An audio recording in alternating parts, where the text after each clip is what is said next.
My name is Karen Lee, and I'm wondering how many people in the room have heard these terms before: blending, braiding, and stacking, or blending, braiding, and sequencing is another thing. So a lot of people have heard the term. Okay. So think about your life, right? Think about what happened this morning. You got up. Some of you probably had to figure out how to get your breakfast ready. Lunch is made for the kids, get somebody off to work, get some kids onto the bus, right? So then you had to go take your own shower or do your exercise or whatever you did, and then you came here, and throughout the course of the day, you might be getting a text that says, I forgot my trumpet, can somebody bring me my trumpet, right? Or I'm gonna be late tonight because, you know, I've got this meeting, right? So all of our lives have these exceptions in them. All of our lives have these things where we're stacking and sequencing help and support. And maybe you have to call your mother-in-law to say, could you pick her up at school today because I'm going to be late? Or maybe you have to say to your partner, could you please pick up dinner on the way home, or could you start it, right? So all of our lives have these different ways that we bring things together to make it work, right?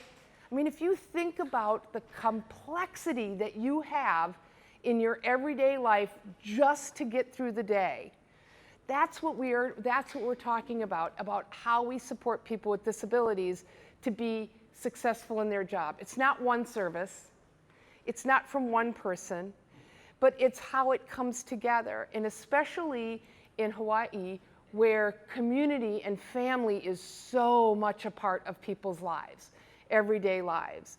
So we have to remember how we intertwine those things with one another. So we're going to learn, I'm going to teach you a little bit about what braiding, blending, and sequencing really is, okay? There's technical names for it, and I'm going to tell you some stories about how it can happen. I'm going to tell you a real story about how it's happened for somebody, and then I'm going to tell you a story I'm making up for somebody from Hawaii. So in this world of employment first, we track data to know what states are succeeding at helping people with disabilities get jobs, and we know who number one is at succeeding in this, and we know states that are struggling. And I'm the kind of person that people say, hey, did you watch season 2 of Lupin? You guys see the show on, right, Lupin, right?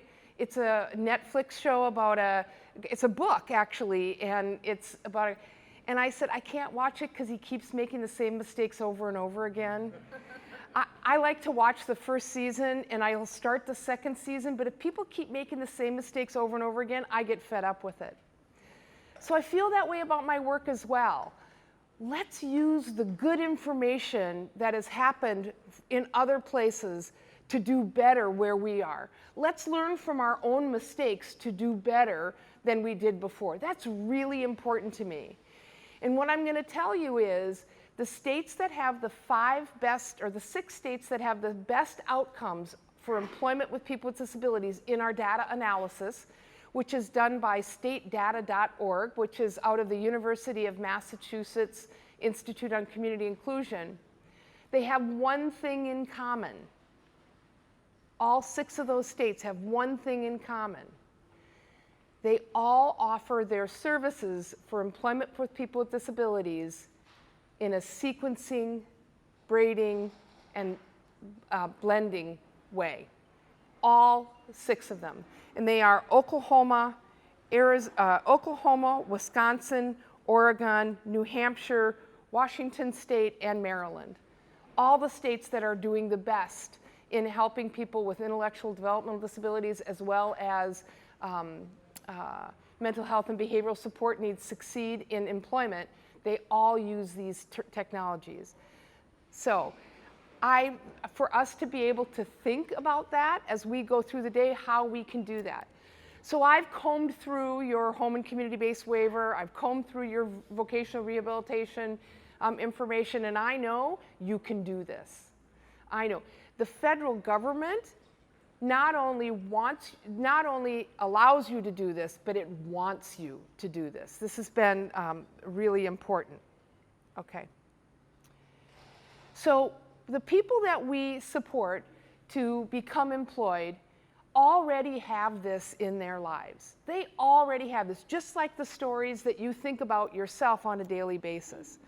They already have this blending, right? And I heard yesterday in a session with Mary Brogan and the consultants from University of Hawaii and from NCI, from Human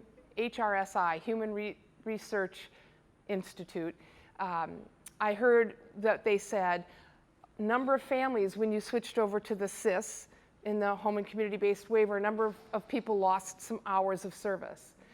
Well, you have to make that up somehow. You can't just say you have no services, you're done.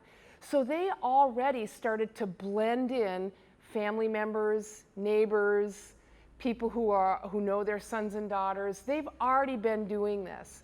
So how do we respect the work that they're already doing just to get their lives to work? And then how do we infuse ourselves into that? So one of the great myths is that it is called double dipping, and you can't do that. You're not supposed to do that.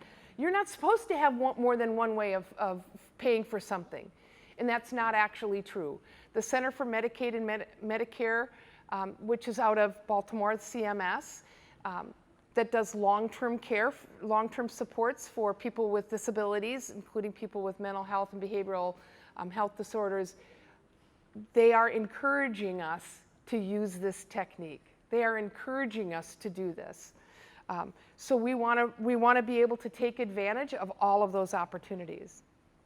So I'm going to tell you a little bit about these. So braiding is something that everybody here knows how to braid. You know how to braid, right? Braid your hair, braid some palms. I've seen that. People make crowns out of that, right? It's nothing different than that. You got 3 separate strands and you braid them together, right? You try to use them together. So braiding is something that is easier to do. It's the easiest thing to do, and you can use braiding within a single funding stream, or you can use braiding as something where you braid multiple funding streams. So, for example, if you are somebody who receives supports from DVR, you might braid work adjustment training and job development together. Or you could braid some services from DDD and services from VR together. That's another example. So it can be interdepartmental braiding, or it can be intra-departmental braiding. Either way. But you are accountable to both sets of outcomes. So if you're getting supports to find a job from DVR and you're getting community engagement or community life engagement from DDD, you're still accountable to both of those, okay? So here's a great example. This is David, who's in the middle here, and I want to let you know that every picture I have up here, I get the permission of the people that allow me to tell their story, and some of them are very proud to do that. David is somebody who is. So this is an example of David's braiding. He gets housing opportunities money, that's our local housing authority, and the housing opportunities helps to pay for his rent. He gets the HCBS waiver, which is the waiver that you have here. He gets vocational rehabilitation, and I think vocational rehabilitation purchased a vacuum cleaner for him because he has his own company doing cleaning. He's got Medicaid state plan, which is how he gets his health care. He has Social Security because he gets SSI. He has recreation, county recreation. He goes to local county rec centers and does exercise and fitness in their rec center. And they give him a scholarship for that, and he goes to the community college and takes an art class, and he gets a scholarship from them as well. So you can see how that braiding happens, right? Is that clear to everybody? Yeah. So braiding is just something, and especially if you're a case manager, braiding is something, it's a technique that we can use. So these are my made up pictures and my made up stories to help you to think about Hawaii and what you have. So this is Abby, my made up friend. Does everybody else have a made up friend? This is Abby, whose name I also made up. She's been in rehabilitation for a long, long time, but she's always dreamed of having her own job. She makes cupcakes for all of her friends during their birthdays, but she's never made them to sell. And she's never really managed her own money. Other people have always done that for her. And she's always gotten a ride with her parents. So, how can we support Abby in moving from the life she currently has to the life she's telling us that she wants, right? So her ISP, her individual support plan, she has said that she would like to learn more about her community and how to get around by herself. She is a little bit sick of her mom and dad driving her, so she really wants this to happen. She wants to explore what it's like to work in a bakery, because once she finds out that you have to wake up at 3 in the morning to work in a bakery, she may say, no longer interested. But she's got to try it. She's got to work on that. She wants to apply for a job. She's never had a job before, but she wants to keep doing that fitness and nutrition classes that she's been doing with her day hab, right? Does that make sense? Does anybody know somebody kind of like Abby? Yeah, people in our lives like Abby, right? So here's how we can blend the services here in Hawaii. Number one, we could do some job development through Hawaii DVR. We can get some discovery and career planning, as well as financial literacy and individual job coach and individual services from the DDD, right? Including some of that travel training, right? Does this make sense to everybody? Do you have a question? I do job coaching too. I do different school services and through like behavioral health. And I work at James Temple High School in Delaware Beach, and it's pretty good work experience. So I catch the bus and go out to the community. I volunteer at the DV Council office in downtown Honolulu. That's fun. So you're living an example of braiding, right? You have a lot of different things that come together to make the good life that you want. Yeah. It's not that complicated. We got to stop making things so complicated, right? We can braid all of these things together. Does anybody have any questions or thoughts about this? Uh-huh.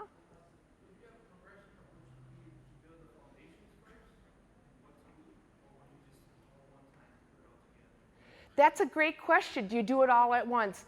You know, if you're using Charting the Life course here in this state, which I heard yesterday that, that it's being used or it's being brought into play and people are starting to use it. So if your team uses a product like that or some sort of form of person-centered planning, a lot of that is on a trajectory. So it could be that it makes sense to do it all at once, but it could make sense that we're not going to do the job development. So for the first 3 months, we're going to do exploration. We're going to do some discovery. You're going to hear a little bit more about discovery as a form of, as a tool for customized employment. So they might spend some time doing that in the beginning. And then maybe month 4, we know enough to start doing some job development. So you can sequence that as well. So it doesn't have to all happen at the same time. Mm-hmm. Yeah, so I guess you mentioned job coaching.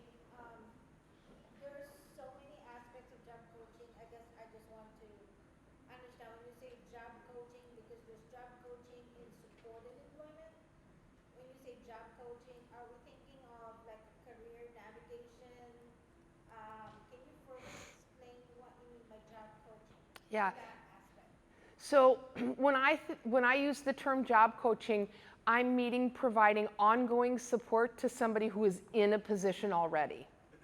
So once you're in a position, that coach would support you in however you needed to be supported to be successful at your job. They might work with you on budgeting. They might work with you on how to dress and prepare for work. They might work with your employer at how to instruct you on a new way of doing something. They might help you use technology as a way of getting feedback from. So is that job coach in your workplace or that coaching is on the sideline? So the coaching generally comes from a nonprofit or for-profit organization that does supports and services intentionally.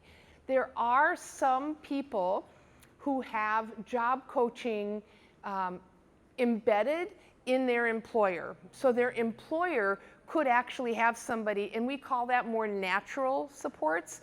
So maybe it's a coworker who every time your bucket gets full says, hey, your bucket's full, and they do that. So that might be natural cue, but somebody from the outside might be kind of helping that relationship along. Okay, thank you. Just wanted some clarification. Yeah, that's okay. We have to have the same terms. You had a question, Julia? Yes. So I was wondering, how does the provider agency then manage data collection? I know for the DSPs, it can be really tough, right? If you have to be very discreet about which service you're providing for this hour versus which service you're providing for these 2 hours, and you're having to clock in and out of their app, and you're having to, keep track of all of that, and then there's the billing, and so the billing, some of it's going to go to DDP. Yeah. And, how does that get managed, and are there, special apps that can help with that? Yeah, absolutely. Does the whole state is the whole state required to use their app? I'm only familiar with DDD. And do all DDD providers use their app? No. So providers can choose their own app that they want to use. So that's about the organization itself doing some, the providers having a strong infrastructure that has these systems. So looking at the provider organization, and one of the things to remember about this braiding, blending, and sequencing of services is as a provider you may say, well, we don't do that. We don't do that service, that discrete service, or we don't do that. The people who write policy write it to try to move you in a certain direction, right? And so the policy may be out that they want you to do this because they want to move in that progressive direction. So your responsibility as a provider organization is to be paying attention to policy and those policy changes, and then create your organizational infrastructure around that. We say we look at structure, then we look at processes, and then we look at people. It's a paradigm that we use, structure, process, people, when we look at organizational infrastructures, whether it's a federal, state, or local government, or a local provider, a nonprofit provider, or for-profit provider. We do structure, process, people. So we want to say, does this structure meet our organizational goals and where we're trying to go? Do the processes we have in place, are they clear to everybody? So you're talking about at the process level. Do we have bandwidth and do we have indirect time for our frontline staff to do the documentation they need for each of the different, and that's absolutely something that the provider has to do. They have to think about, have we given the staff the indirect time when they're not with somebody that they can do that kind of documentation, because guess what? No bill, no pay, no more organization. It's a necessary evil, documentation, right? Yeah. Okay.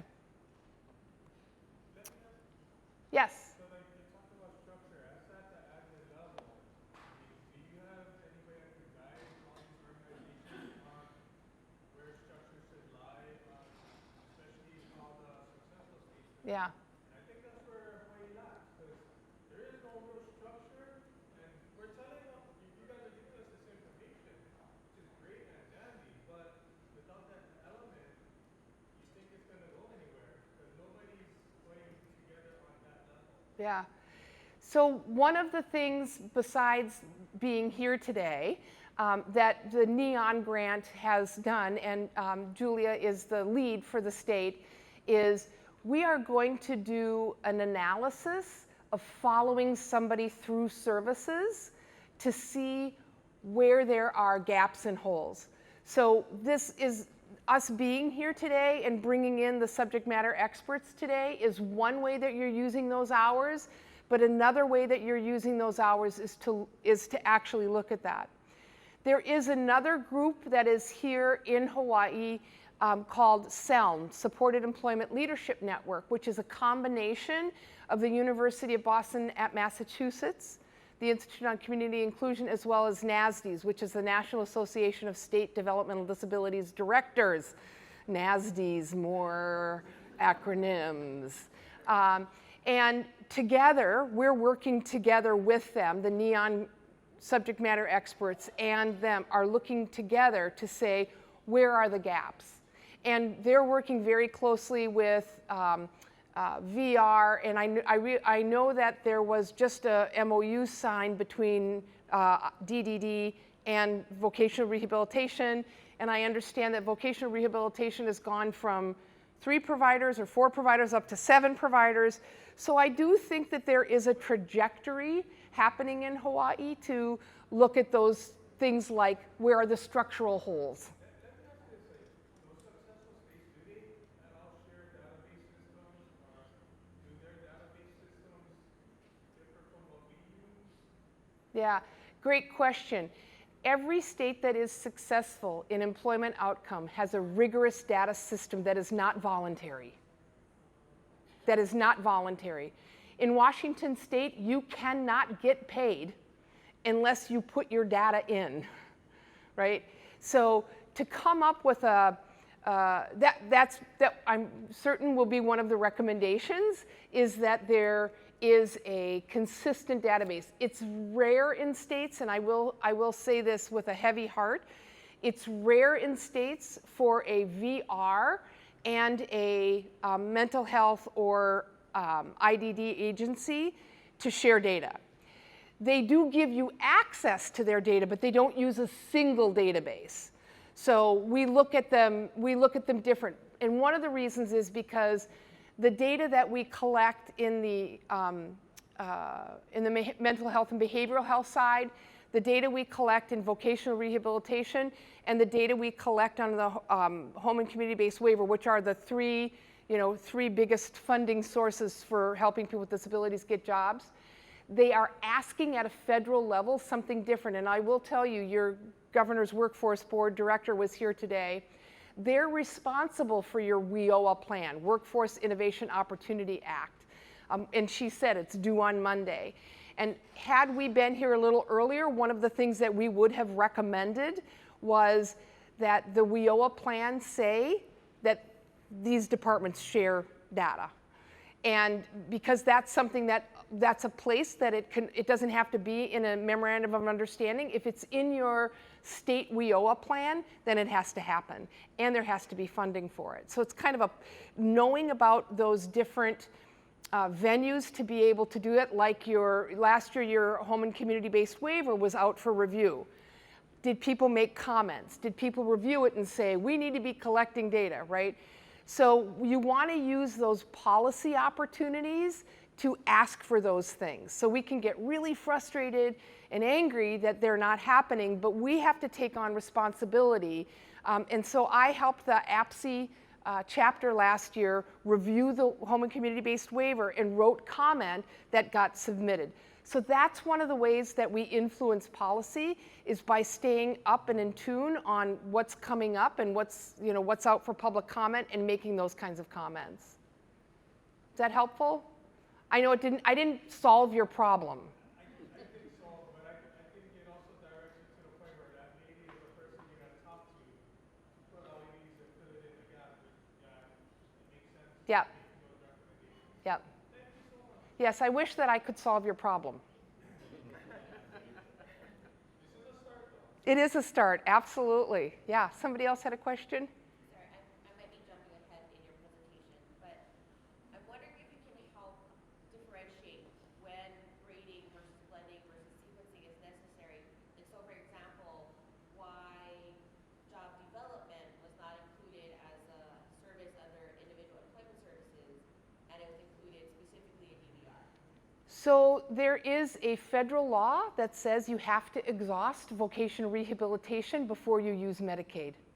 Right, so, and I think going to your previous slide where there's conceptions about double dipping, and so how do we know when to sequence?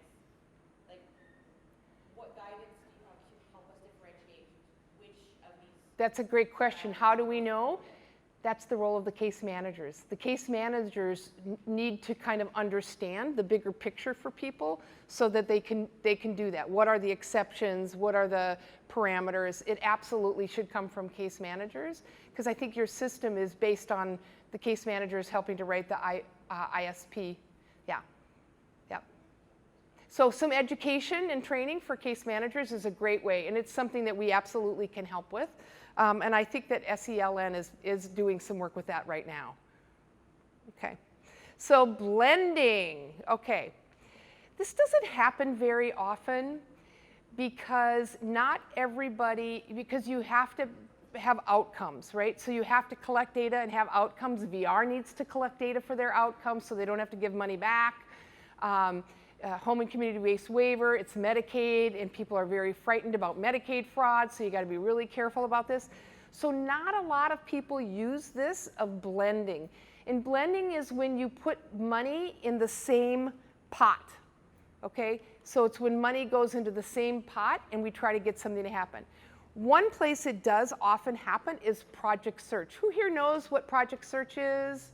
Yeah, a lot of folks know what Project Search is. So Project Search is a transitioning youth service where we have, it can happen one of two ways. It can be just transitioning youth, meaning students who are still in school, or it could be an adult project search. We've seen it in both ways. And the students get an hour of classroom a day by a certified teacher because it is their last year of school. And then they do an internship. And their internship is, they do 3 rotations of an intern. And the partners in this, it's an employer-led initiative. It is not led by the school. It is not led by the providers. If you are running a project search that's led by a school or led by a provider, I'm going to tell you it's not going to be able to last. It has to be led by the employer. The employer has to be the people who want you there because they're going to help to make this happen, right? So it's got to be employer-led. But the funding for that is oftentimes what we would call blended. It kind of goes into a big pot because when they're doing their classroom time, also the adult provider that's there with them might be in the classroom or probably is in the classroom with them. So you're blending money. They put money, you know, this is what we're gonna fund. So it's a great example of blending. Sometimes in supported living, we also see that. For those of you, it's not an employment service, but we see that, right? So they might get money from the Housing Commission, and they might get some money to do some sort of housing support, and they might also get a personal care support.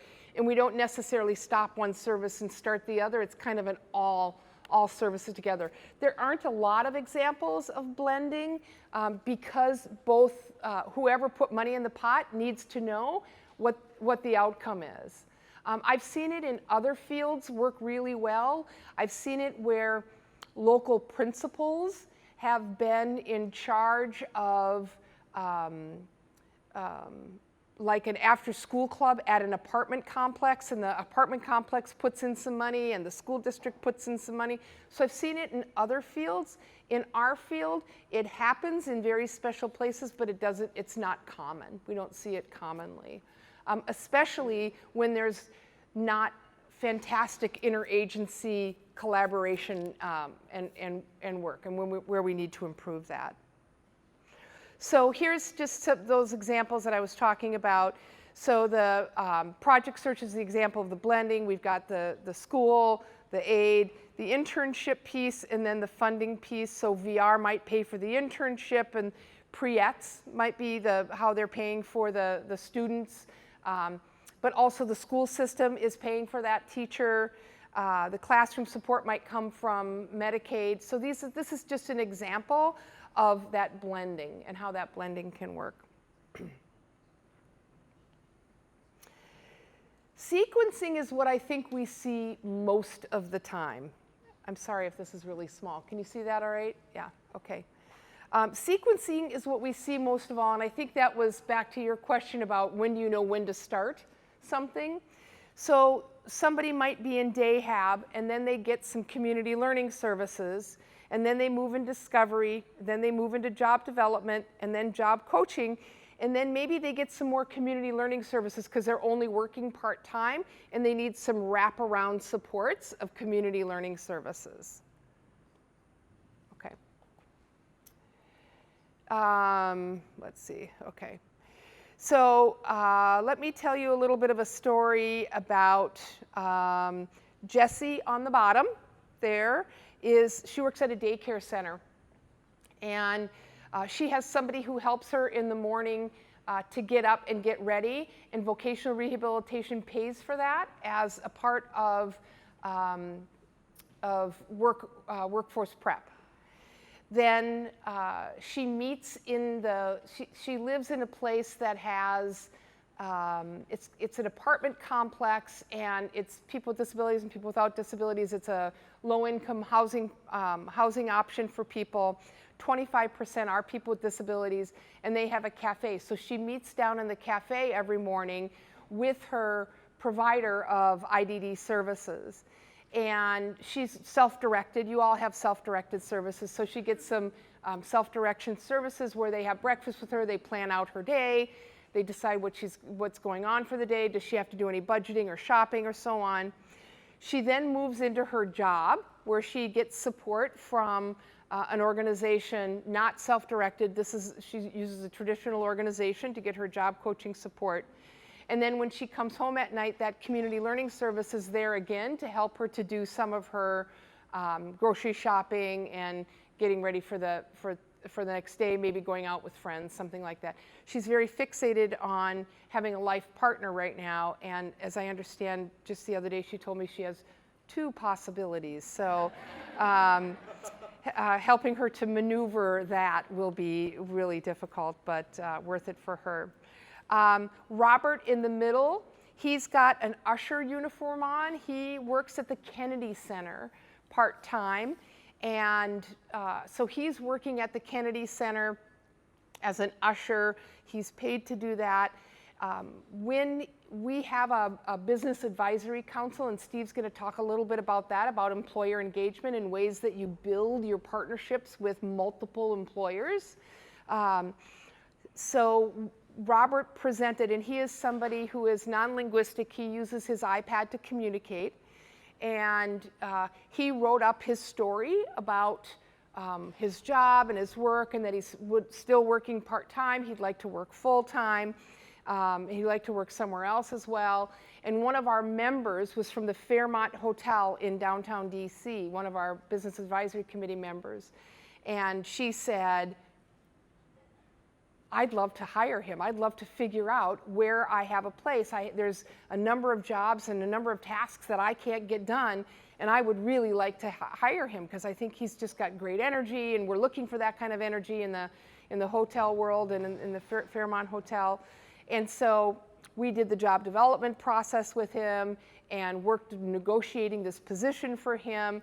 So he's keeping his current position at the Kennedy Center, and then he's also working there at the Fairmont Hotel, and is really successful. So we've kind of just sequenced how we did the services, right? So it wasn't, I can't do that because we already used your job development money, right? It was, no, we're going to figure out how to help him to get that job that he really wanted. So that's another example. Okay. So what are the barriers to this? And I've seen this in a number of states. Some of the barriers are that the providers might not have the relationships with all the different organizations that they need to have the relationships with. So as a provider, going to only one pot of money for all of your services is a near-death experience, right? If you want to make sure you're not going to be around a long time, only stick with one funding source. You want to be looking for everything you possibly can. Like I was talking about with David in the very beginning, that we have a relationship with the Section 8 housing and the Housing Commission. We have a relationship with Social Security. We have a benefits person. We have a relationship with the IDD organization. Our job is to help somebody to find a job and live a life that they want to live. And just like when we talked about from the very beginning, when we were talking about how we blend our own lives, we as providers have to be able to blend how we do those services, and we need to be looking for all those opportunities that are out there. So that's one of the things, the biggest barriers. We had in Maryland, where I work on a daily basis, we had a lot of changes that went through our IDD organization, and a lot of money followed this. And what was happening is, if you can think of the big ocean liners, right? The ocean's that way? Am I pointing the right direction? Yeah, the ocean's that way? Okay. So you see these great big ocean liners out there? Has anybody ever ridden on a big ocean liner, big ship, right? Yeah. So you know how they turn?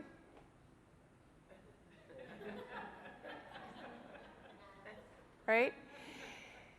Whereas if you're on a little sunfish sailboat, right? The smaller something is, the faster we can turn it. The bigger something is, the longer it takes us to turn it, because there's so many systems in place. So in Maryland, we did this huge, huge change, and it took 10 years. We rewrote our definitions of services. We did a rate study, and we worked on new rate structures.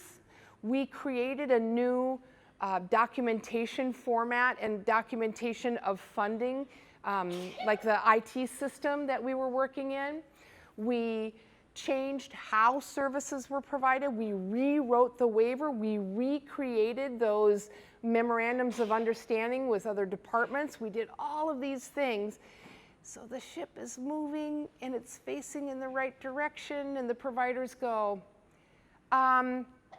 yeah, so we don't do that service, so now we're losing money because it's less money. And my answer always to them is, why aren't you doing that service? It's the way the system is set up. You might need to change, just like the 10 years the state has spent changing. Your state is undergoing, in the IDD organization as well as in VR, your state is undergoing tremendous change with a different trajectory happening right now. With the assessment happening from HSRI and Hawaii, the University of Hawaii, as well as what VR just did with their big changes starting on July 1st, they're moving the ship, and you can either get on board, learn about the policies and the processes and the structures and survive, or you can become the dinosaur, right? We're not changing. This is the way we're going to stay. This is the way we like. We've been doing this forever, and it's worked just fine for us. But the system is changing, and you have to make the decision if you're going to get on board with that change, which may mean you change your infrastructure. So you asked earlier, there are multiple provider transformation or provider capacity building tools that are out there. ODEP, and I'm going to give you the sites, it's on a number of my slides, where we already have two manuals on provider transformation. Each of those manuals, every chapter has a video to go along with it. There's a self-assessment tool for providers. And then ultimately, we are going to choose 4 providers this year to be on the ground with, helping them to try some of these technologies like customized employment and job development.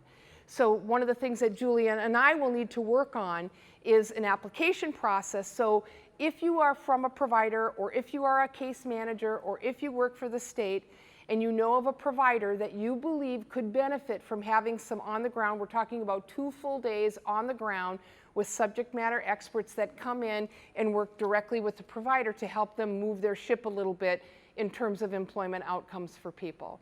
So that is something that we've made as a part of the NEON project this year. You know what? I'm glad you guys have that focusing on providers, but is there a suggestion for a state on how to expand providers? Because that's one thing that the state does not have enough of. Yeah, And especially, you talk about outer islands.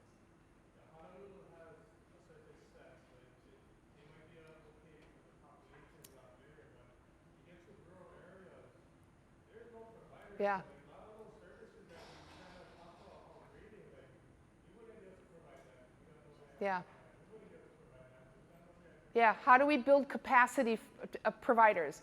And that's certainly something that the state has to have the desire to do. How easy are they making it to become a provider? What are the families saying? The best advocates, the best way to get policy to change is when the advocates call their legislators and say, I cannot find a service provider for my kid, right? I cannot make this happen. In North Dakota right now, families were going to the legislature and said, and in many ways, bizarrely enough, in many ways, you're very much like North Dakota in that there are places that are extremely rural. Even the places that are urban in North Dakota are rural. I mean, they don't have a Honolulu, right? They've got Fargo. And you all know what happens in Fargo, right? Stay away from the wood chipper in Fargo, right? And so you want to make sure at the state level that there's a desire to have capacity building. Grassroots, grassroots, grassroots. APSI is a great example of a grassroots organization. Family organizations, family directions about saying, I can't get access. I will tell you that about 80% of all services, not just in our industry, but in recovery, in mental health, in almost every service, they all start with somebody who needs something and can't get it and says, I'll start that, right?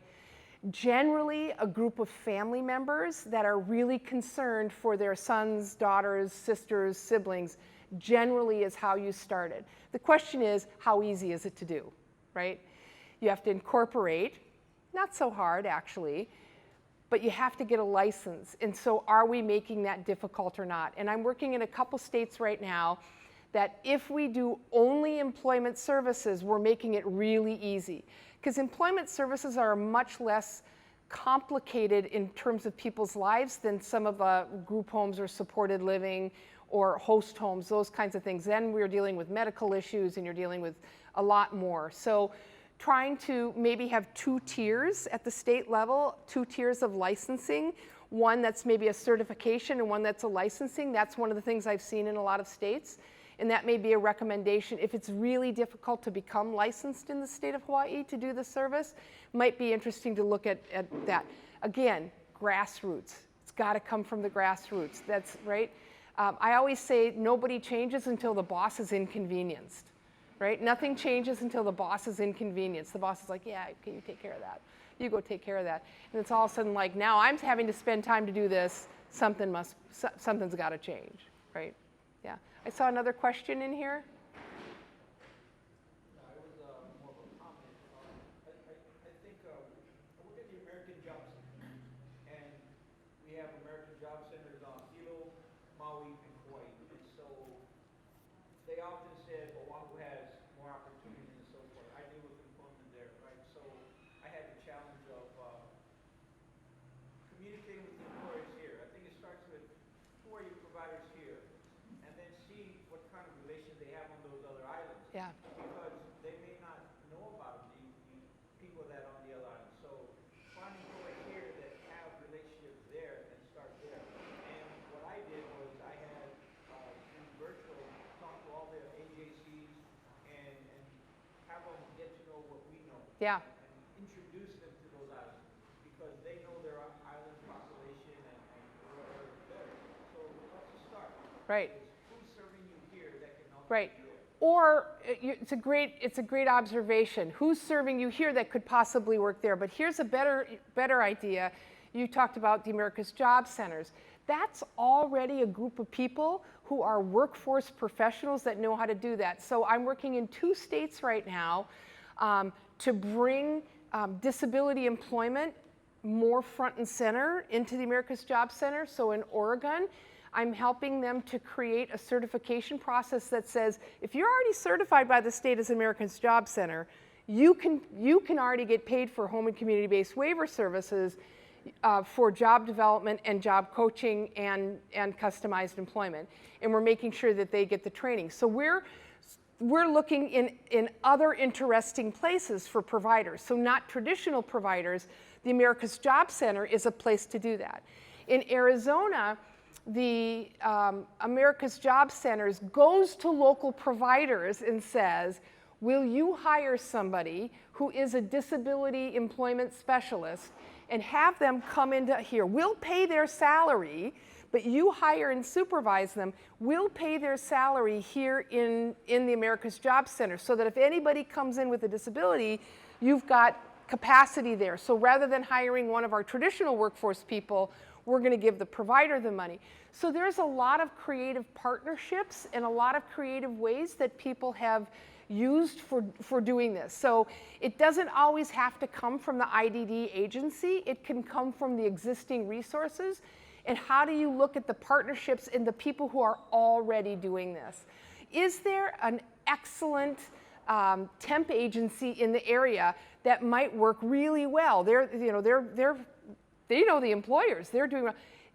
Is there a temp agency that we could partner with, that we could get licensed so that they could do some of these supports? So there's a lot of really interesting things. I will tell you, one of the things people say is, well, yeah, it's fine. You can do employment. You're in the big city, but it's hard in small towns. And I will tell you, there is no better place than a small town to do, in a rural area, to do employment supports for people with disabilities.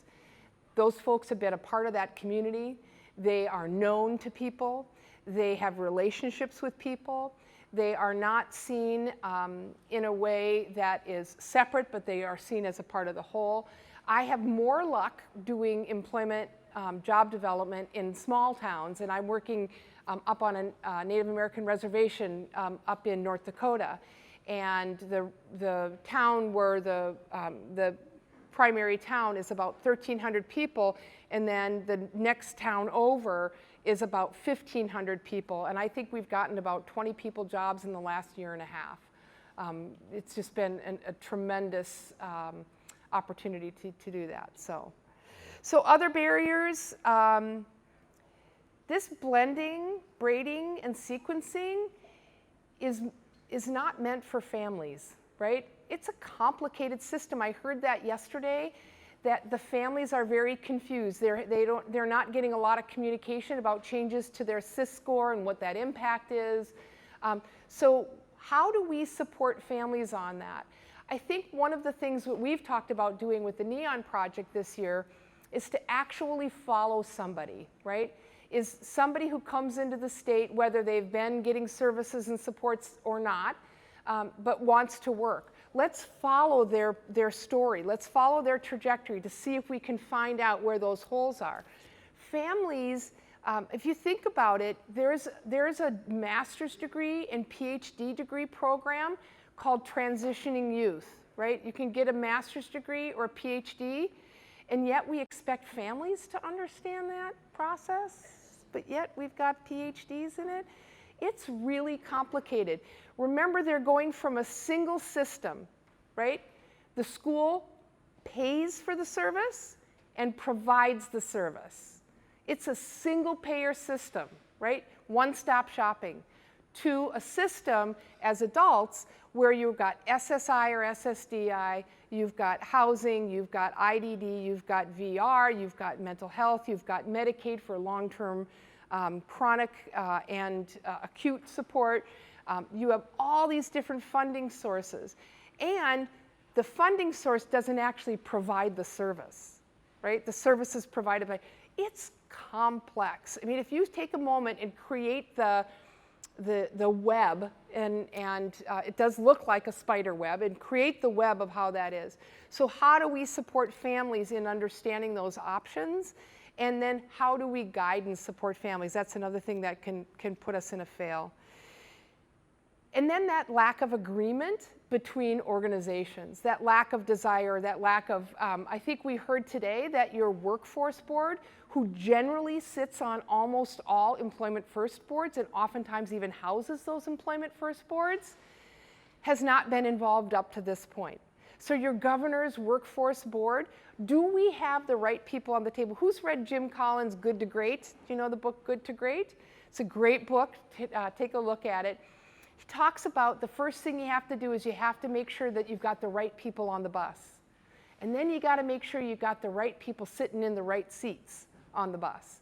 So we need to make sure, do we have the right people on the bus as we start to go forward? Okay?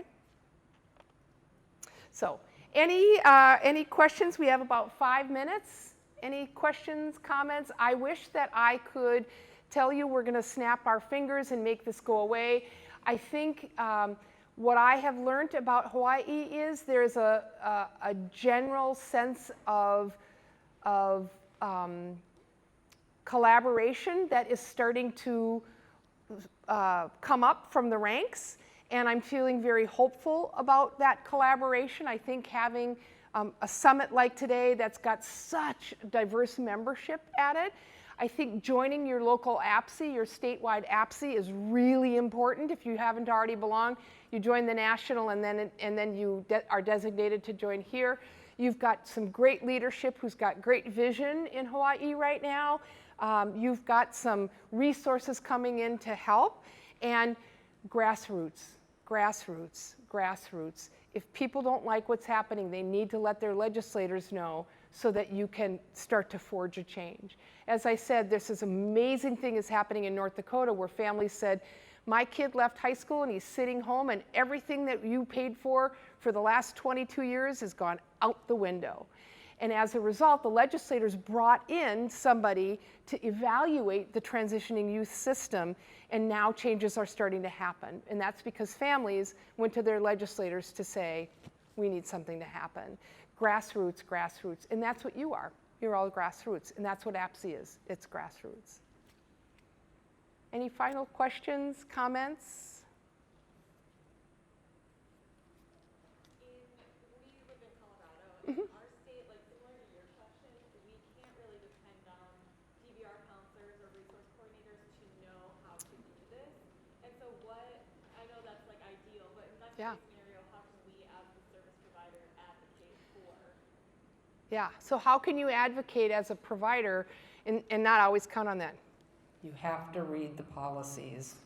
I'm so sorry, because some people really are really good at reading policy and understanding how systems work, and others just kind of struggle through it. Find the people, and you have an Office of Employment First, find the people who know how the system should work. You can map it on out so that people can see how that works and know where to go.